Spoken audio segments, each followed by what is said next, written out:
Hear me fine as well. Yeah, I can hear you fine. So, Tom, thank you for having me.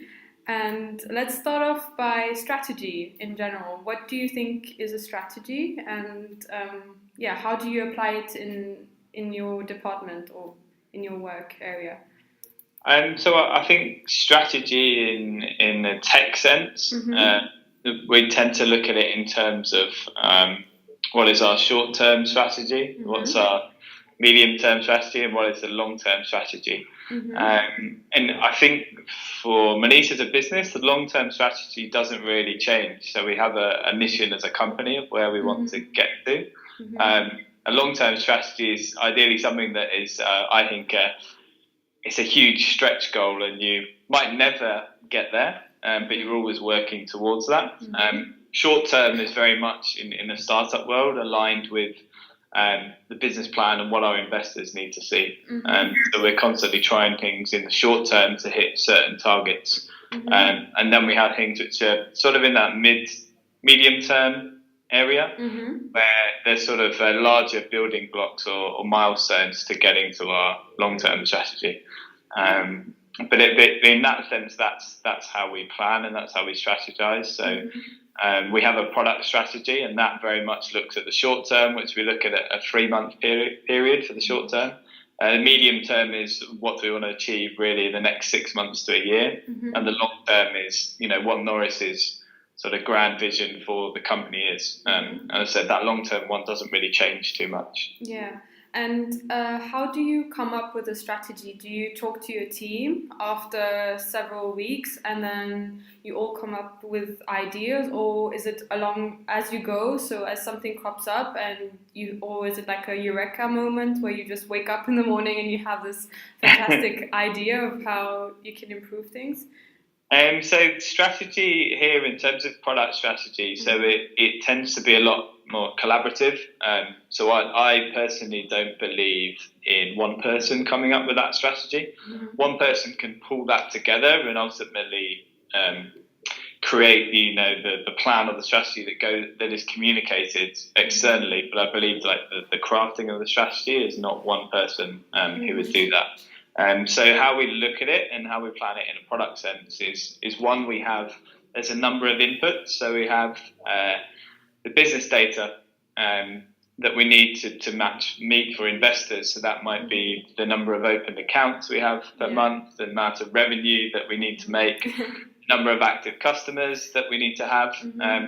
in any given time period. Mm-hmm. So, for example, just to put it into context, practically the first quarter of 2018, from January to March, we've had this goal of growth and getting to 10,000 open accounts and beyond. Mm-hmm. So we always knew that this was going to be a goal for Q1 in 2018. So we planned collectively as a group features that we thought would help open up the growth. Mm-hmm. And from user testing, so we do a lot of customer interviews, we get them into the offices, we do a lot of customer surveys. Mm-hmm. We knew that one of the biggest obstacles to achieving growth was not having a free tier or not having a monthly fee. And that was very clear from talking to lots of customers. And Mm-hmm. we also analysed our onboarding data to see that lots of people were dropping off before they even started onboarding. So the Yeah. pricing was a real issue for them. Mm-hmm. So a big part of the strategy for Q1 was, okay, how do we build in a new pricing tier Mm-hmm.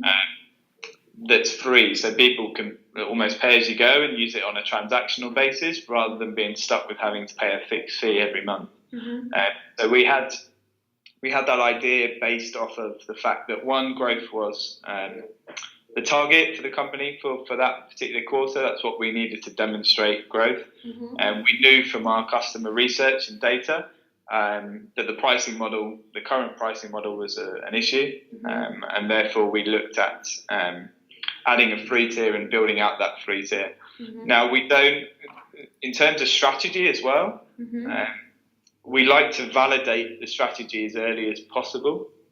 So we do a lot of prototyping. So Mm-hmm. rather than spending months in development, like outlining our strategy and then just sticking to it and building against that, we first say, okay, is this really going to work? So we quickly design a prototype, which only takes us a few days. We then get users in and we walk them through the sign-up flow or changing to a free tier, asking them questions and kind of like this interview, like prodding them more around whether that's something that they think will work.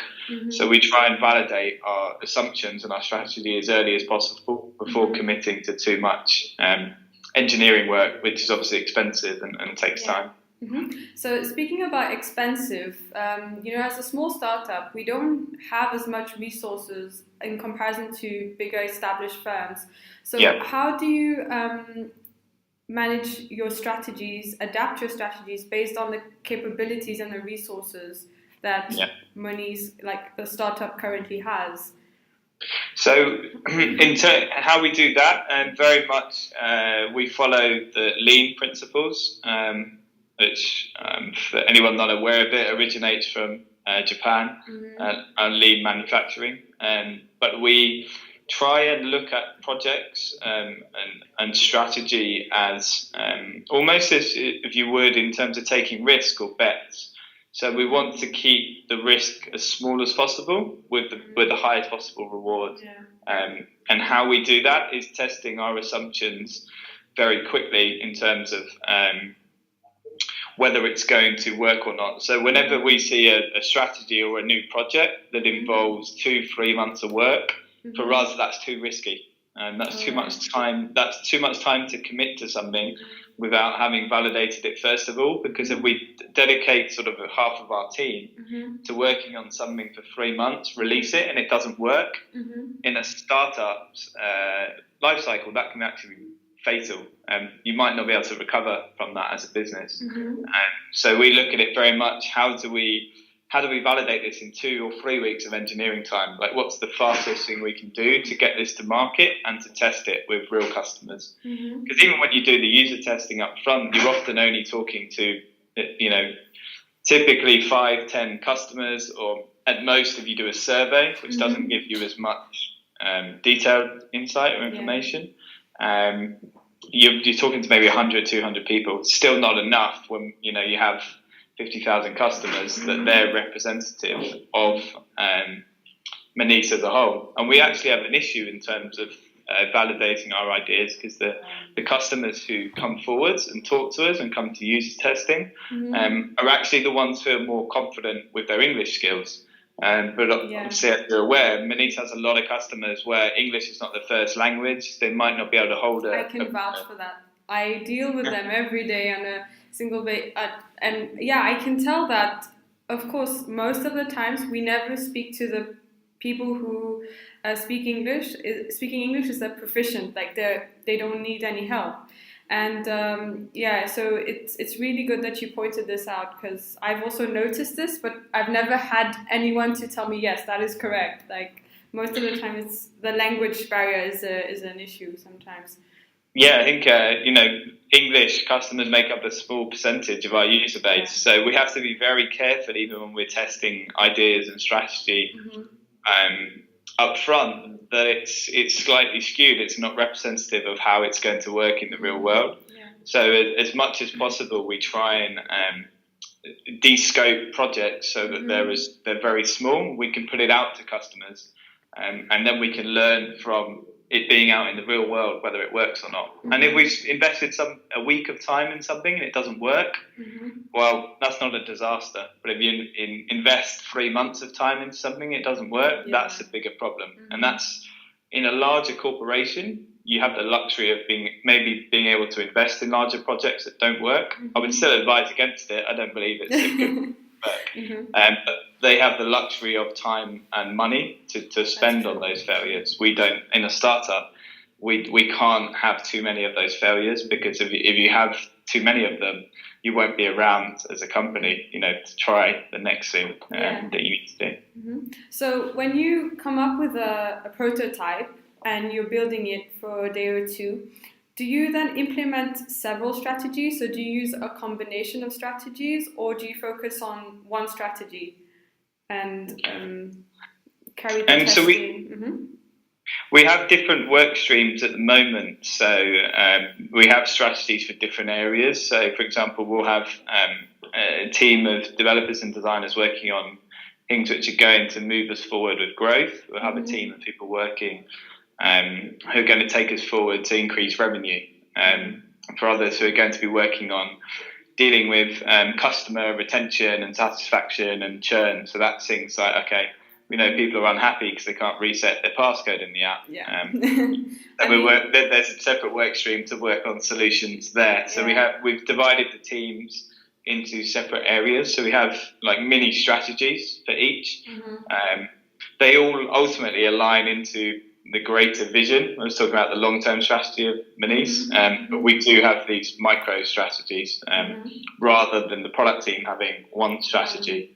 There's separate strategies for each individual area there.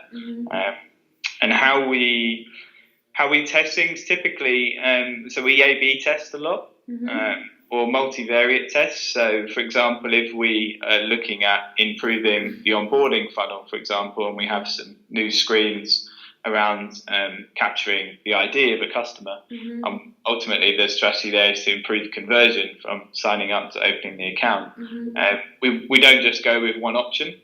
So we use A/B testing tools where we can actually try 4 or 5 different variations, and we can see what the conversion is like between the different variations. So rather than just putting all our eggs into one basket and trying one solution, waiting 2 weeks to get the results and then trying another solution, we can actually try 4 or 5 different solutions all in parallel, and we can quickly see within a week or two which one is working best. So again, the strategy kind of evolves through real world testing, and we use the data that we capture from the real world to then evolve our strategy. So we never assume anything. So it's kind of a scientific method. So we have a hypothesis. So we, for example, might believe that if we implement, just a technical example, if we implement a better SDK that is able to detect glare in images before the customer captures an image of their passport, we're likely going to improve conversion because the customers are not going to fail passport data extraction as much as what they are currently. So that's our initial hypothesis. We then run as many tests as we can quickly to either prove that hypothesis or if wrong, we quickly look at how we come up with a different solution and how we iterate on it. Okay. So since I work on customer support, there are a lot of times that customers tell me they think Monese is crazy. Now, crazy in the good sense. Now, let me explain why. Because for them, every single screen, every single instruction that they get from the app is something completely new. They never thought that there is this app on my phone that is asking me to take a picture and make a video selfie. I mean, you only see people taking selfies in like TV reality shows or like celebrities taking photos. And if you think about the people that we target and the customers that we actually get, this is quite a lot of knowledge that they're learning about the technology, and sometimes they don't know how to use their phone to that level to be able to follow the instructions. So how do you sell these? Who comes up with these crazy ideas, like in the first instance? Because I guess it comes from the back end. That means us. I guess it's the product team, but you can elaborate on that. And and how do you sell it to Norris, for example? Or I don't know who do you have to convince that this is great. We should ask customers to take pictures, and there's a system that will scan it. And so how do you come up with those ideas? So I can give you another practical example again. This is back in October 2017. So we had, when we migrated to PPS as a platform, we had a real issue because we could no longer onboard customers unless they passed full due diligence. Yes. So we used to have the simplified due diligence, which meant they could still open an account, but all the limits were lower. Okay. And when we migrated, we no longer could support those types of accounts or customers. So what we then saw was a real drop-off during the onboarding funnel, when there was lots of customers being transferred to customer support for onboarding, for manual verification. At the time, I think 85% of the customers who opened an account were having to go through manual customer support verification. Um, so how we came up with a strategy, for example, in this case, to automate second ID capturing, was simply to begin with, we knew we had a problem and we looked at the data and we talked to, there was a lot of work with customer support and Lowry actually digging into the data around manual verifications. And we could see that quite often the most successful way for customers to open an account, they were uploading an image of a second ID document. They were uploading it, that was getting sent to our customer support team. They were then working through the list of leads and they were checking that second ID document and they were then manually opening the account. Obviously, as that list grows, that becomes quite a time-consuming process. It could be, a day or two before the customer gets the account open. So when we looked at that, we thought, hey, well, we're already automating extraction of the first ID. Why don't we just automate the extraction of the second ID? And we can build an algorithm to compare the two IDs to make sure it's the same person, it's the same, so the photos match, the name matches, the date of birth matches, etc. And the partner that we use to extract the document also tells us their confidence of the authenticity of that document as well. So if we've got that information from both documents and from the extraction and comparison as well, we can actually open the account without it having to go through any manual verification process. So, for example, that flow in terms of onboarding our customers emerged from digging into the data and looking at their behaviors at the current period in time and what the customers were doing. And we just tried to then bring an automated solution and push that to them in the app. That would, I guess, make it easier, and it wouldn't involve a behavior change for them necessarily. It was just making it easier in the product rather than having to upload your document and wait a couple of days for a decision. You could open the account immediately. Because we have a unique problem with verifying customers at Monese because only 20% of our customers get an address match on address databases. Now, banking in general, particularly in the UK and other places like Germany, you need to, traditionally, they normally ask you for one ID and proof of address to open the account. That's a traditional way of doing it. But if you're new to the country and you've been there for 2 or 3 weeks, you're not going to come up on any address databases. Like, you're just not going. There's not going to be a match for you. And you have this loop of death where you don't have a bank account, so you can't sign up for a mobile phone contract. You don't have a bank account. You can't pay your rent or rent a property because you don't have a bank account to pay the landlords, and you have no credit file. So it becomes like this constant loop where someone can't get going with their life. I was actually, that's how I got the job here, because I used to study at University of East Anglia. And when I was 1 week into the UK, I had this situation where I couldn't get a bank account. And I was lucky enough that I had an aunt, and we had to prove to the bank that we were related. And that's how they basically passed my due diligence, and I got a bank account. But my other friends who are from Thailand and Africa, Nigeria, and everything, they always used to tell me, "How the heck did you get an account?" And obviously, I wouldn't promote that idea, but my aunt's a solicitor, so she knows the way around things, the legal terms. So, but yeah, I completely understand how difficult it is to get a bank account, and it's not like we're thieves. It's just that the whole process is just really, really strange and doesn't reflect. Yeah, there's a lot of loopholes that, for some reason, international students bring 3 times the amount of money that a local would pay, and yet banks refuse us. How outrageous, Yeah. Because banking as a model is traditionally based on they make money from issuing credit. So mortgages, overdrafts, credit cards, and if you don't have an address history in a country, you're probably not going to be eligible for any credit products for a year or 2 minimum. Which means you're not profitable to the bank as a customer, particularly as a student.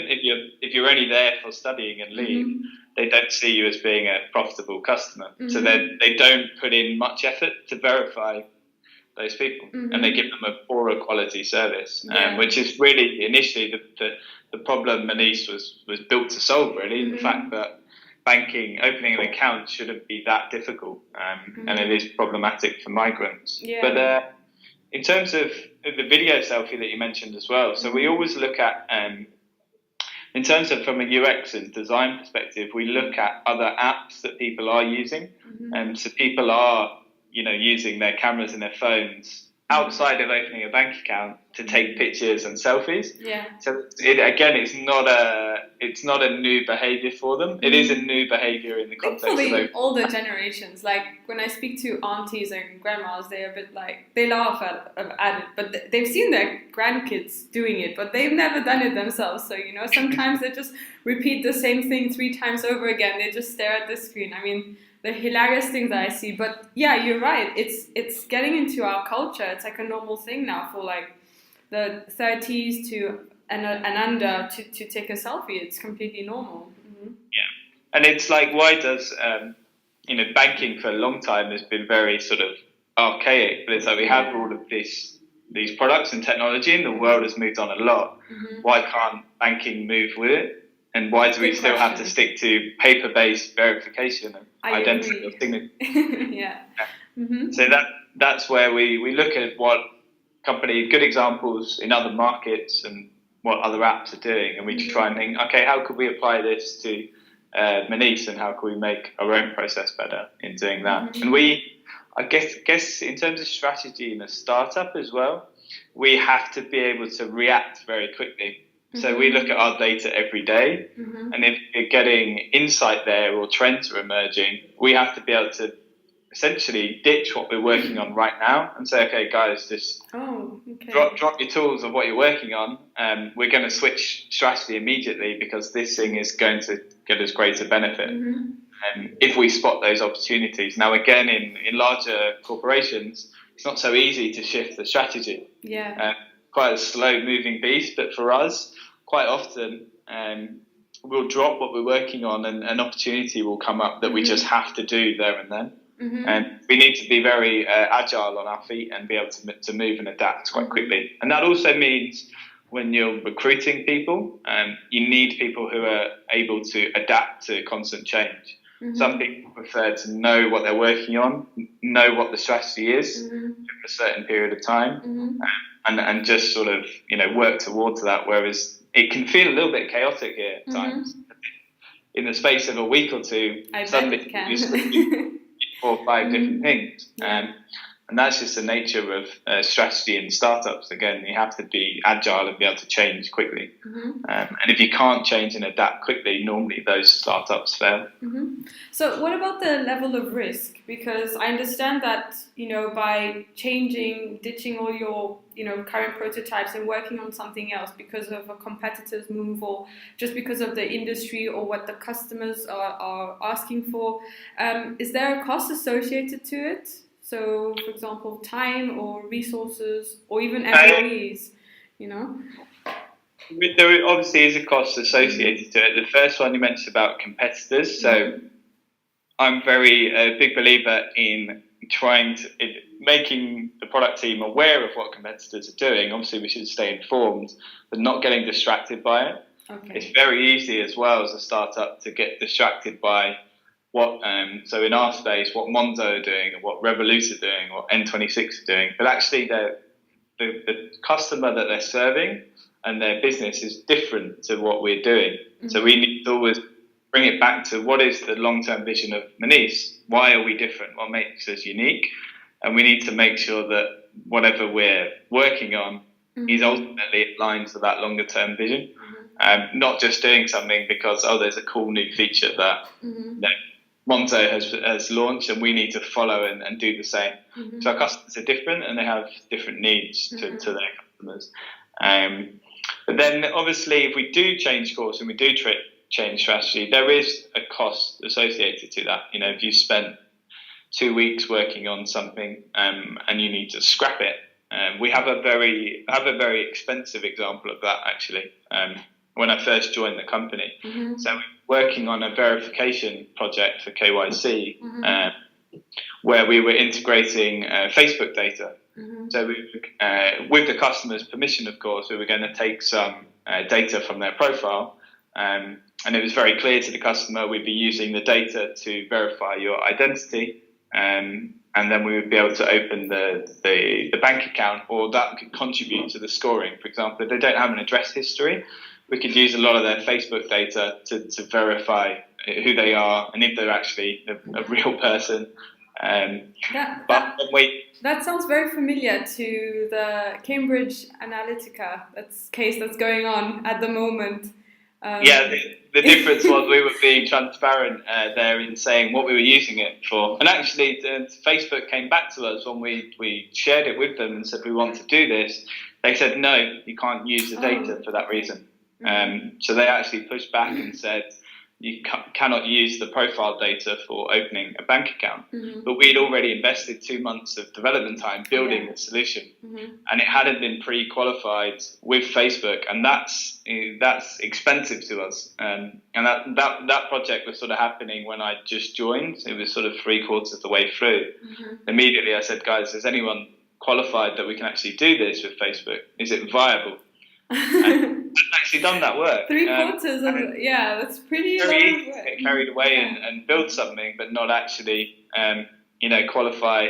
With Facebook, you can do it, and people assumed, other companies are using Facebook data for this reason, we can do it. And obviously they pushed back on it, and that was expensive failure for us because we invested 2 months of KYC resource in that project, which meant when we did, this was before we transitioned to PPS. So we were in that position when we moved to PPS. Suddenly we had a real problem in opening accounts because we'd invested all our time in one project and spent too long on it, and it had failed. So obviously there is a cost of changing strategy, or strategy failing, and that's why we try and keep things very small. So if we have a project that's only a couple of weeks, we have to pull someone off it after a week or two. Well, it'll almost be finished anyway, so we can come back to it. Whereas if you have a project that's 3 months long, you spend 2 months on it, and then you need to stop it. That's a very expensive mistake.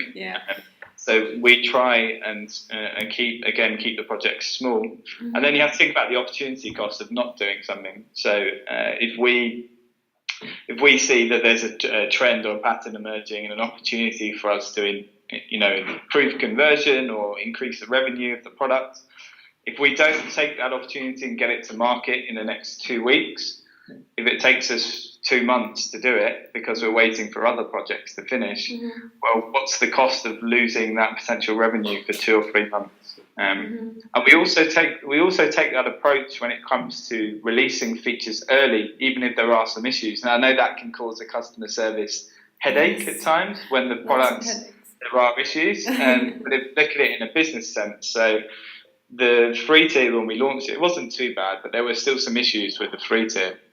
But we decided to launch it early January. Once it was, 90% done essentially, and we knew it basically worked, because if we had delayed it for another month, well, as a company, that means we might have lost out on 10,000 new customers. And that's the opportunity of not doing something and getting it out there, or not adjusting your strategy in a startup sense. Again, could have a big impact on your business, and particularly when you're in a stage as a startup where you're always raising money, you need to be able to change and grow the numbers quickly, which is not always the case in, again, larger corporations. Your strategy is more along, you have a plan for a financial year. Sometimes we have a target for next week, and that target is always moving, so we need to adapt it. So what do you think of the word failure in terms of product development? Because I've researched a bit about that word, and some big corporations, they refuse the word. They say, no, it's not a failure, it's called a learning curve. And we always try and improve on our mistakes, and this is how our product gets better, or our service gets better.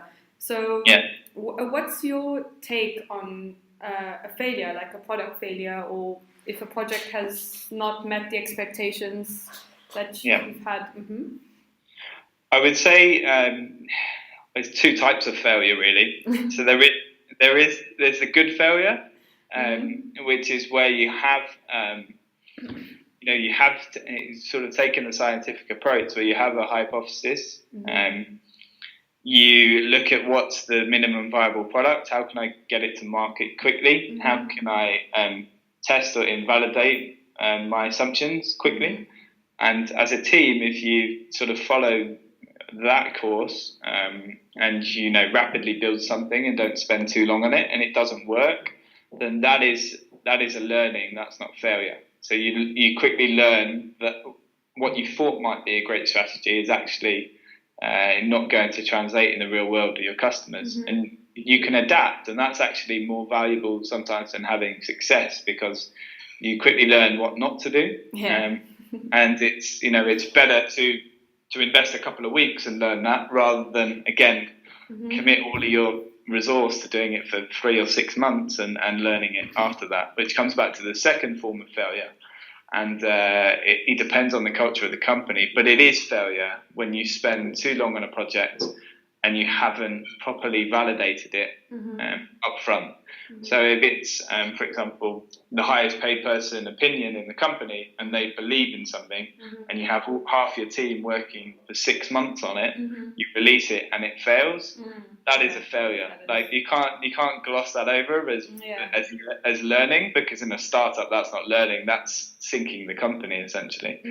So in that sense, that is a failure. And I think in larger corporations they go wrong with this, because a minimum viable product sometimes to them is something that spends 6 months or a year in development, and that's not validated learning or failure or whatever it might be called now in Silicon Valley. But that's just failure. Like that's the wrong approach. Okay. So that's why I think there's very much these two aspects of failure. It's, do I take the scientific approach and the short approach? That's not failure, that's learning. But the failure is if you haven't done that homework up front. That's a risky project, and that to me is failure. Sorry, just to finish on that, the example I used of Facebook, Monese, that was failure. That's not a learning project. We can't gloss that over. That as a company, that was us failing. Like we didn't do enough validation up front. And it was as simple as saying, in the first place, actually, is it even possible to use this data for this reason? And it wasn't qualified up front. That is failure. And what do you do when a strategy doesn't work? So, okay, now you've realized Facebook has said no, and there's this bunch of information. It's like in puzzles. You can't really make up information that you can use. Do you just discard it, or do you store it somewhere? How does it work? Or do you try and see if you can apply it in different projects, the smaller projects that you have?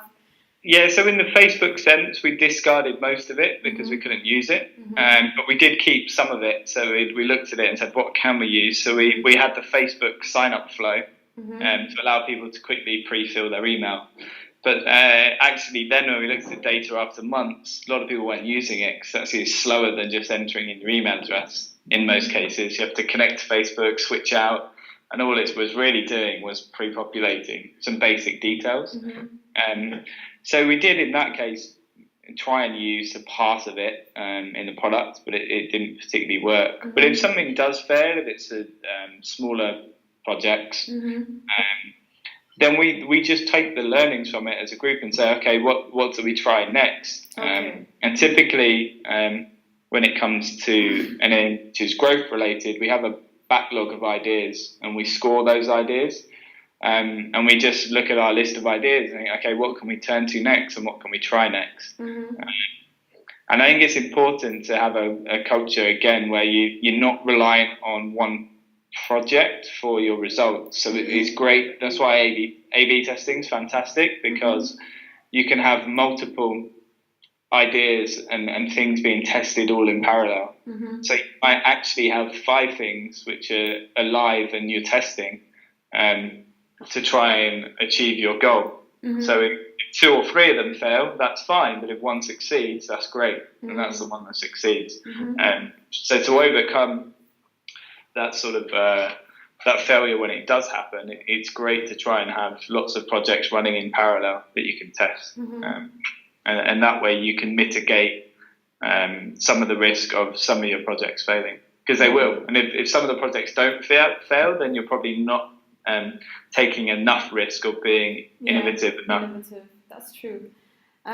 So now just a few questions as a person and working in this field. So what would you tell other people who want to be, possibly try out product innovation in their company, or what should they be reading or gathering insights? What do you do as a person to, nurture your field of product innovation?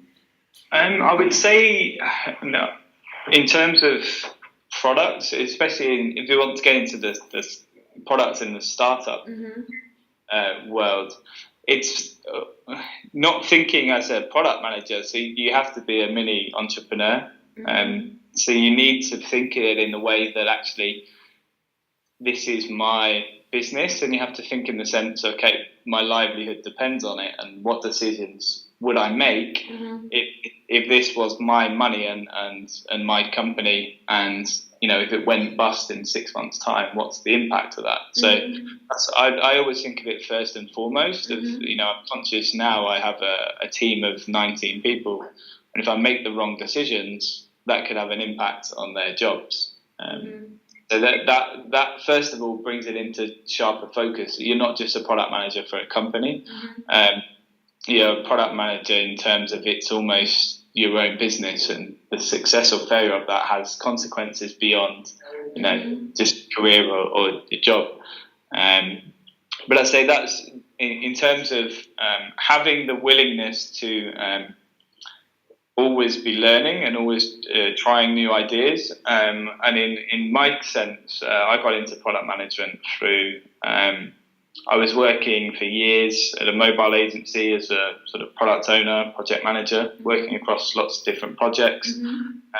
I then went in-house and did projects and product management at Shazam, which is a larger technology company.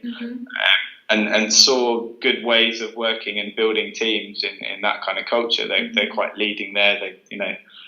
It's comparable to Google, etc., in terms of the way that they work and the culture that they have in the company.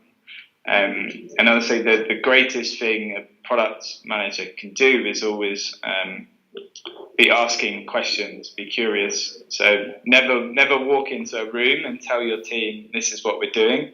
Now, people sometimes look for direction, but I think it's great to, when you're working with developers, designers, they're all fantastic people. They all have their own ideas. They're all intelligent.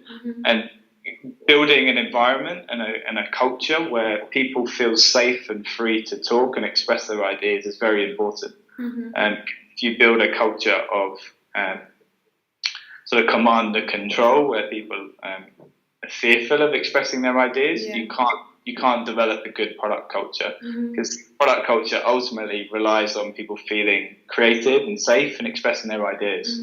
That's where we find the next crazy thing to implement in the app, because someone has felt safe enough to express their crazy idea and actually go and implement it. So that's, and creating that culture in that environment, in terms of product leadership, I think it's very important to do that. But in terms of getting into product management, so I'd be very, in the tech sector, I think it's very important to have some technical knowledge, be technical. I've seen product managers fail where they don't grasp the technical side. Not that they might have maybe come from a marketing background, and they have no interest or curiosity in terms of how things work at the engineering level. I taught myself how to develop, how to build iOS apps, and to do some security related stuff and infrastructure. So in my own time, I've always been improving my own technical skills. Now, it's not great. I'm never going to be a software engineer, but I know enough, at least, where I can communicate with developers and understand what they're saying and what their concerns are. And I think in product management, in the technology space, that's very, very important. Because you can't build bonds or trust with your team, and also product management is a people job. It's bringing people from different skills together. You can't possibly build that relationship with developers unless you at least understand what they're doing and what they're working on. And some people can treat developers as just, a resource that's there in the corner, and you tell them what to build and they just sit there and code it. And no, developers are human beings, they're people. And being able to conversate with them and understand their concerns and their ideas on that level is very, very helpful. Yeah, so I guess that's a wrap up to the interview. Thank you so much for your time. And